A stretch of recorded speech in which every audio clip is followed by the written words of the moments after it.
Hello and welcome to another hacking video. I'm Ed. This video, I want to talk about DS Viper, a tool that I saw on LinkedIn where you can create different items for bypassing antivirus, probably Defender. And it's an interesting tool because you can select various options. And this is the tool that I'm talking about. DS Viper is on GitHub. It's pretty uh, straightforward. I'll go through some of the requirements now. The script doesn't work when you install it out the box because one of the modules, crypto, has been depreciated or no longer can be used, obviously because threat actors use it. And we'll go through what you need to change in the script, but essentially, this is what the script looks like, and I'll take you through this in a few seconds.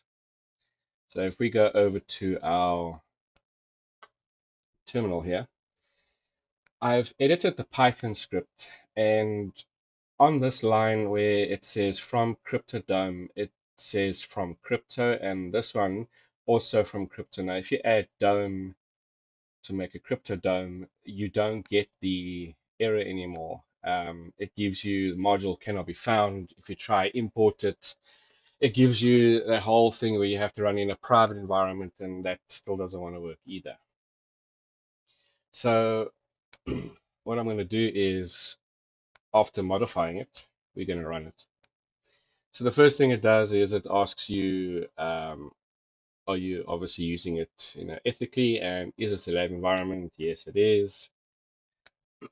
Right, so now we are presented with a list of items that you can do. I've generated a couple of them. Number two, number three, number five, and a few others, the app locker and EDR bypass. So what I'm going to do is I'm going to show you how to do this. If you enter two, for example, that's the one we want to create, is a self-injection AES. It's going to ask you for a file name.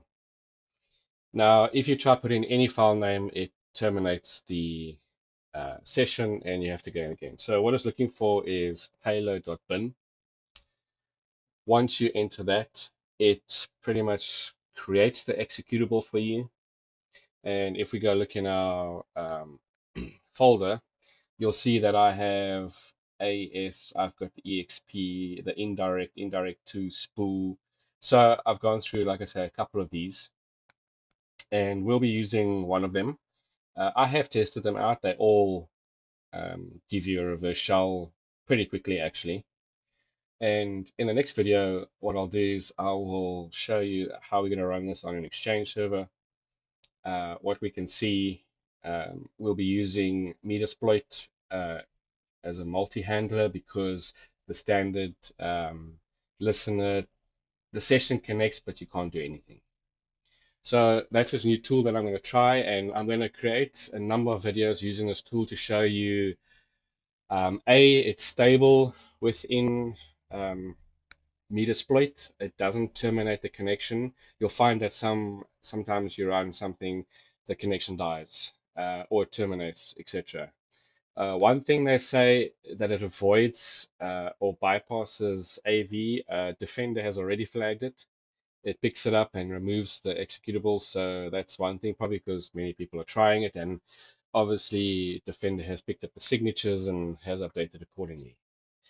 We'll look at the multi-handler next. Then we'll go through some more labs looking at migrating processes, using Kiwi, dumping the hashes, looking at golden tickets, and yeah, using Rubius, Kekio if you haven't used it, to try and do different things and see how it responds.